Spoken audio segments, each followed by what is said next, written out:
It was really important that we sang that song. You're going to see why. Okay. Interestingly enough, I usually write down my lectures. I wasn't allowed to do that. I'm not allowed to think ahead. I'm just allowed to channel. Fascinating stuff. New territory for me. Anyway, one of my greatest teachers has always said to me, speak from the heart and you'll get their attention. So thank you for that, Sharon. One of the things that I've been working on recently has been self-judgment. It's a huge, huge thing. And when we talk of self-judgment, we really talk of judgment of everyone else at the same time. It is much easier to talk about judging about someone else and what we think of other people and how they think of us and all those things.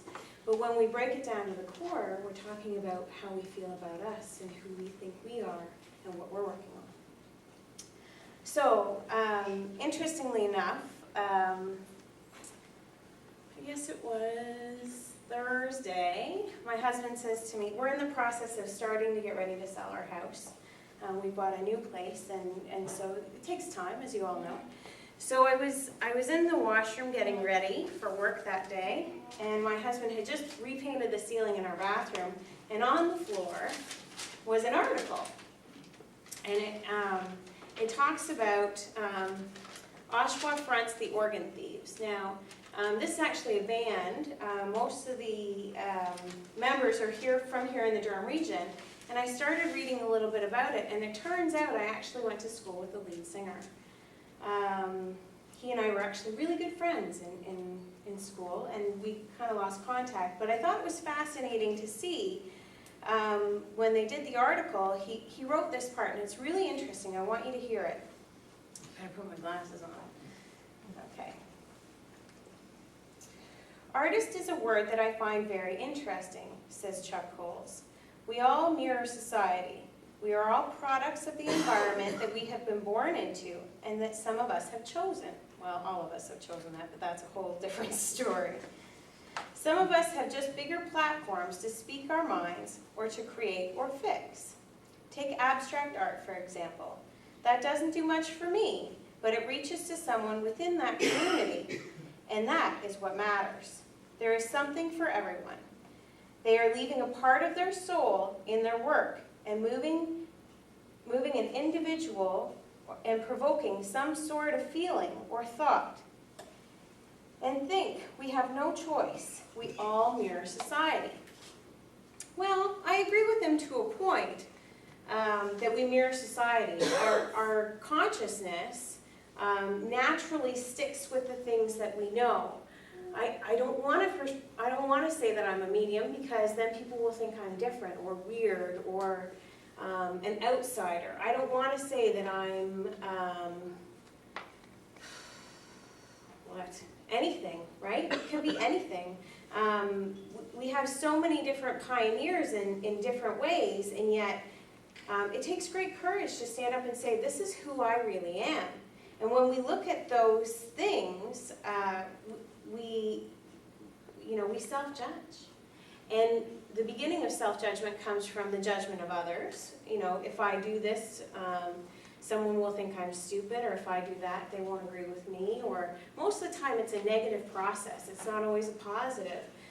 Because for whatever reason, our consciousness or our ego likes to shut it out. Believing in these lies that we tell ourselves keeps us in a safe zone, in a safe net. And as much as we like to be in that safe net, it's not always appropriate.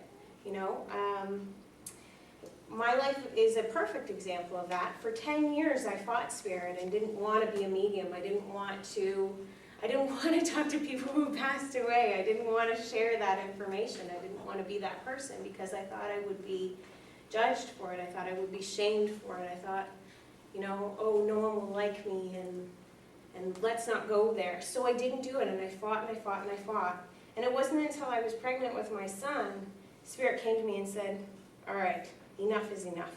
You need to do this. And I went, come on, I'm pregnant, I don't want to do this, I can't do this, da, da, da. And they said, you know what, Truly, if you don't do this now, what kind of example are you going to put out for your son? And I went, oh, that's so not fair. guys are killing me here. That's so not fair. And they said, but really, who are you not to be who you really are? I went, okay, I get it, okay. So when we break down the,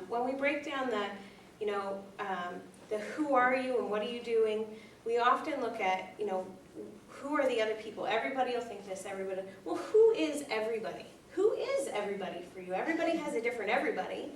Most of the time it's our parents and our upbringing. Sometimes it's our very close friends. Sometimes it's the people who we think are doing the best thing that they can, and yet we don't really know everything about that person's life. We don't know what their trials and tribulations are. We don't know what their internal battle is. I got lots of internal battles. I'm not going to stand here and tell you that I'm perfect. There's just no way. But I am going to tell you that I am doing the best I can with what I've got. I am trying to move forward as best I can. And so when I get this, when I wake up in the morning and I get all these, I could do this, I could do that, I could do this, and then the shoulds come in and the everybody's come in, I go, okay, I get it, I have to be part of society's norm, but how much of that norm do I really want to be? Do I really want to be the mirror of society? No. I want to be the person standing that reflects what's going on. I want to be the example. I don't want to be the reflection. I want to be who I really am. And then let society reflect that back to me. That was a huge step for me, becoming a medium. And as Ali says, I'm booked, I'm booked solid now. But I have to tell you, I love what I do. I love interacting with people. I love giving them closure. I love bringing forward the people that they cared about so that they can understand that there is something after this lifetime, that they can grow. Yeah, it's fascinating, just fascinating stuff. There's another thing I would like to read to you, if you don't mind. Not that you get much of a choice, really. So,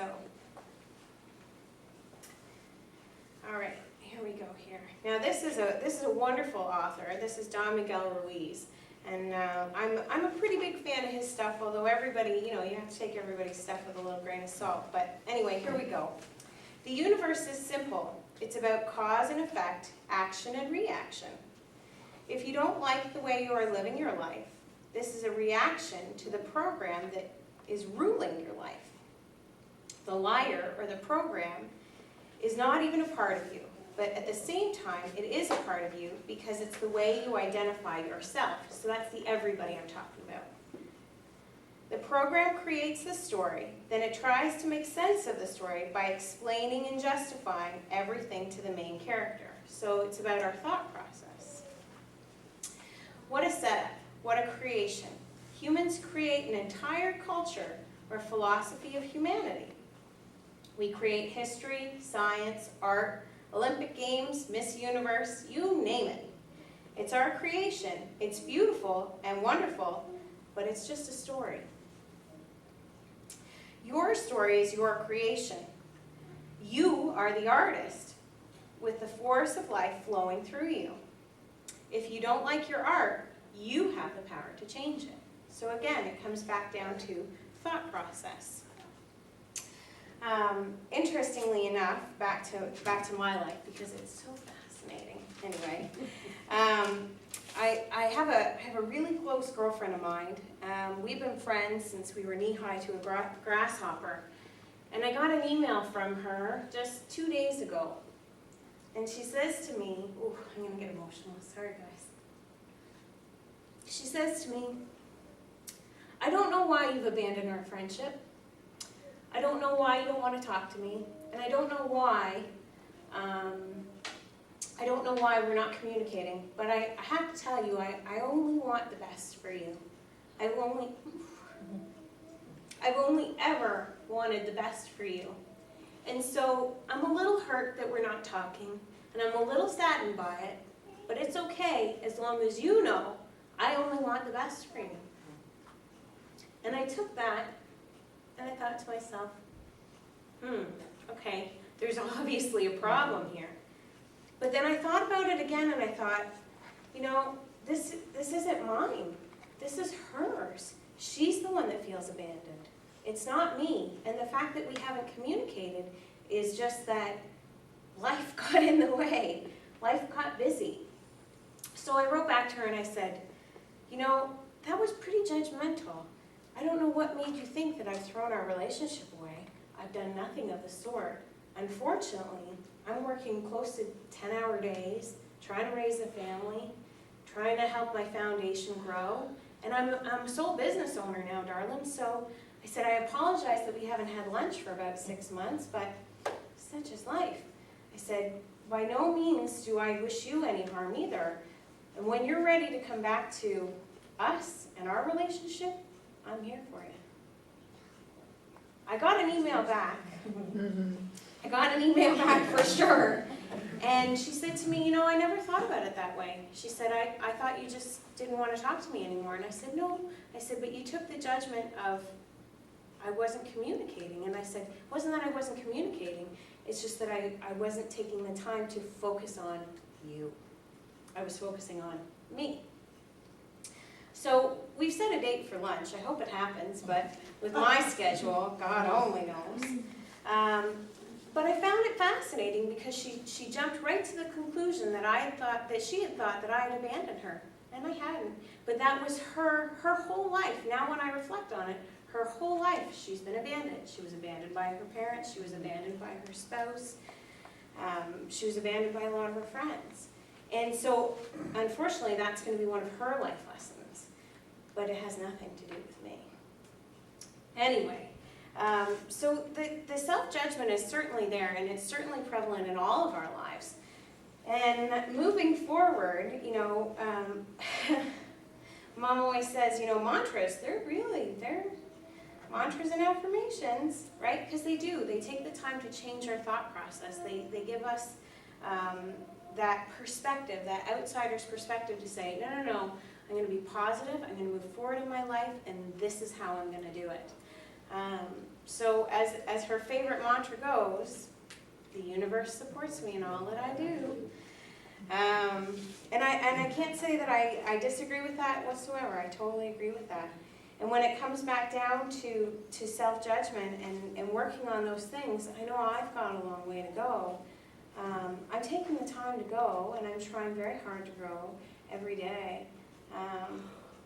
But it's hard. And you guys know that. I'm not telling you anything you don't know already, nothing that you haven't lived through yourselves.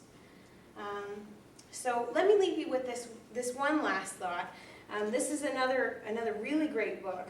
And it's Dan Millman. I've used him a couple of times, The Laws of Spirit. And this one, and I use this one a lot with my clients.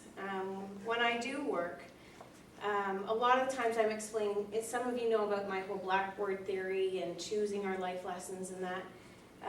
And if you don't, I'd be delighted to explain it to you. But anyway, I usually talk to my clients about this one because I think this is probably my favorite all-time quote.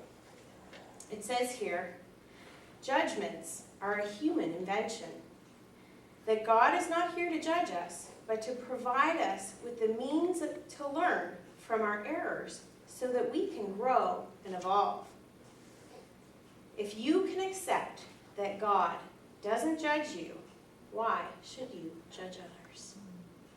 Anyway, I'll leave that with you. Thank you so much for letting me share.